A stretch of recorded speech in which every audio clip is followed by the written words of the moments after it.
much to talk about tonight. Marco Rubio just wants to disappear. Greg Bovino gets iced out. And did you know that heated rivalry is based on a real sport? Who knew? Let's get into the headlines.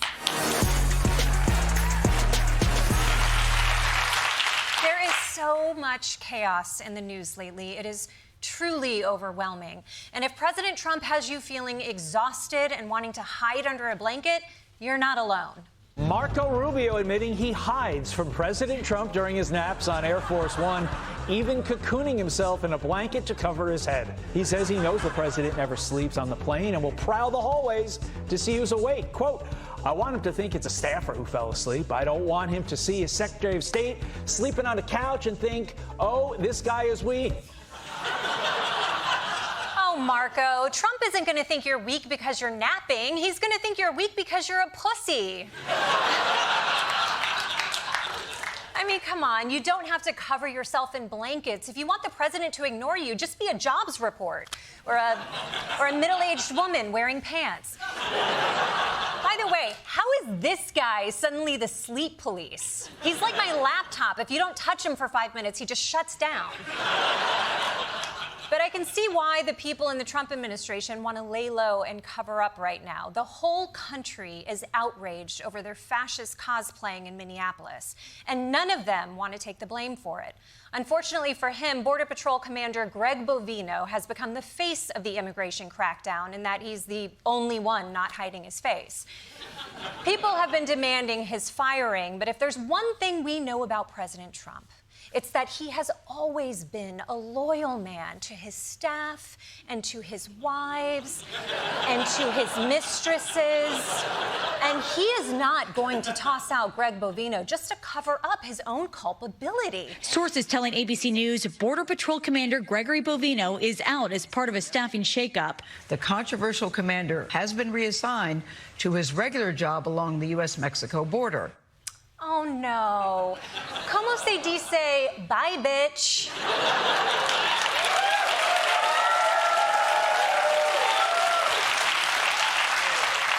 Man, do you know how badly you have to be at immigration enforcement that you get deported to Mexico? Oof, that's an embarrassing demotion by any standards. The Department of Homeland Security has been insisting this is not a demotion for Bovino. Oh, okay, of course not. We're not throwing you under the bus. We're throwing you onto a bus and sending it far, far away. But still, there seems to be some confusion here. If there's any clear, definite sign that Trump has lost his confidence in Bovino. Mr. Bovino, we just learned, has been cut off from accessing his social media accounts by the Department of Homeland Security. Oh, he's toast. This administration practically runs on shit posting, so there's no greater punishment to them than telling someone, turn in your badge and your dank memes. I'm just kidding. They don't have badges. I can't believe that no more screen time works on both 8-year-olds and the head of a fascist death squad. Wow, technology is really powerful. Powerful stuff. So it looks like Greg Bovino is gone, not to be confused with Dan Bongino, who is also gone. If there's anyone in the Trump administration named like Mike Bobino, that guy is let me tell you. So now Trump has a problem. He needs to find a replacement for Bovino. Does anyone have an idea? And I mean anyone. What I would do is just bring Tom Homan in. I would love to see Tom Homan just be asked to go in there and settle things down. I would hope that maybe a fresh set of eyes, Tom Homan going in there, taking control of this. Okay, I think Brian Kilmeade might want Tom Homan.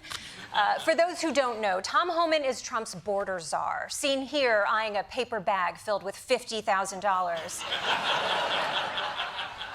But this is Kilmeade, okay? He's a Fox and Friends host. He's not a cabinet member. Just because he's spitballing ideas on camera doesn't mean that Trump's actually going to do exactly what he's suggesting 20 minutes later.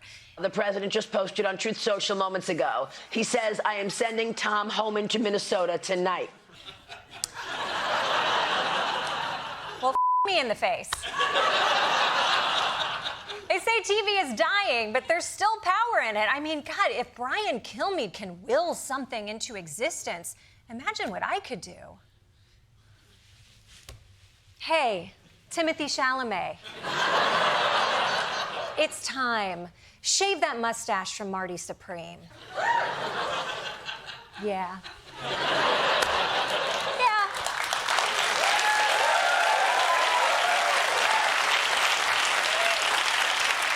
The best use of my power. But the truth is, a suggestion from couch people wouldn't have worked on its own. What worked was what the good people of Minneapolis have done with their bravery and their determination and sacrifice. It was their unceasing resistance and banding together in bone-chilling temperatures, mind you, that kept attention on the injustices being committed by ICE, to the point where even conservatives were pushing back. At least 30 Republicans are now demanding a full and complete and thorough investigation. Texas Governor Greg Abbott says that it's time for the White House to recalibrate their approach. The NRA even speaking out, posting, responsible public voices should be awaiting a full investigation, not making generalizations and demonizing law-abiding citizens. Republican Congressman Thomas Massey posting, carrying a firearm is not a death sentence. It's a constitutionally protected God-given right. I mean, I love that conservatives are speaking out, but carrying a gun is a God-given right? Guys, there's no guns in the Bible. Are you thinking of the novelization of The Equalizer 2? Which, to be fair, is my personal Bible. So you've got everyone from GOP senators to the NRA criticizing how Trump is handling this. But no matter how many people abandon him, he will always have Newsmax. They'll defend him even if it makes them look stupid, especially if it makes them look stupid. Can I tell you something? Look at that. Take that full. In a weird way, that phone, I think, could be mistaken for a gun. I want to show you something. Does that look like a gun? I think it does a little bit. It's a phone. It's black, like most phones. That's crazy stuff. I won't disagree with you there. That is crazy stuff. And if you think this couldn't be any stupider, never underestimate Greg Kelly. Oh my God, there's a guy over there. Stop! Doesn't that look like a gun? Seriously. It's just my silly phone. I can't change the screensaver. I didn't choose that one. It just popped up. I think it's like Black Lives Matter or something. I do not support, but I can't get rid of it. See you tomorrow. That is the most Newsmax sentence of all time. I don't know what that is, but I do not support it. It's amazing what you can get canceled for on the right. I don't support civil rights. I swear, it's a tech issue. You gotta believe me. I have to say, Greg Kelly, that entire demonstration was just embarrassing. I hope Donald Trump didn't see you shit the bed that hard. Oh, phew, you're good. He was sleeping. For more on Minnesota and the removal of Greg Bovino, let's go live to Minneapolis with our very own Troy Iwata.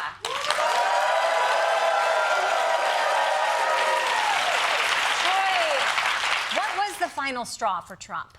Well, Desi, there's no doubt it was Greg Bovino's handling of the crackdown in Minnesota, but for Trump, it was also an image issue. He likes a strong leader, and as you can see, Bovino falls short of that. Literally. I mean, with respect, he looks like he's leaving his shift at the chocolate factory. Okay, Troy, I don't think we need to criticize his appearance here. I think it's more relevant to focus on his sinister behavior in the crackdown and also the fact that he threw tear gas like a mathlete whose arm fell asleep. Yes, that's true. Plus, you know, when he throws the tear gas, the canister just hits your shins. Troy? Yeah, I mean that with respect. With respect. Yes, with all the respect. But at the same time, Desi, you can't discount the importance of appearances here. Like his decision to dress as a bad guy from The Sound of Music. Exactly. See, that's a performance issue because it's confusing when people can't tell if he's looking for immigrants or the Von Trapp children. Yeah. Especially when it looks like he has to buy his Nazi outfits in the Hitler Youth section, you know? With respect. Troy, please stop focusing on his appearance. He can't change the fact that he has resting illiterate face. With respect. Yeah, well, with respect. You know, he tried to change, Desi. Before last week, he projected an image that experts said, quote, looks like what ChatGPT generates from the prompt, guy who f***ed his cousin. Yeah.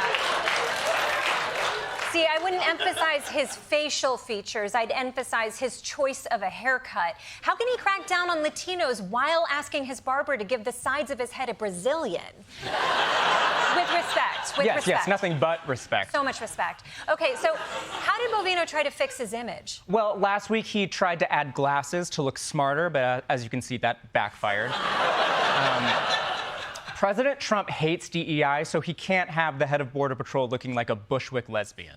I can see why that look didn't fly with Trump. From the neck down, it says secret police, but from the neck up, it says open mic poem about my vulva. Respectfully. Yes, so much respect for the vulva. Oh, God, yes, God bless the vulva. God bless. Regardless of why Greg Bovino is leaving Minneapolis, the important thing is that he is leaving and that he left with his head held high, looking like a testicle getting shaved before surgery. Oh, Troy! Respectfully. Respectfully. Troy Iwata, everyone!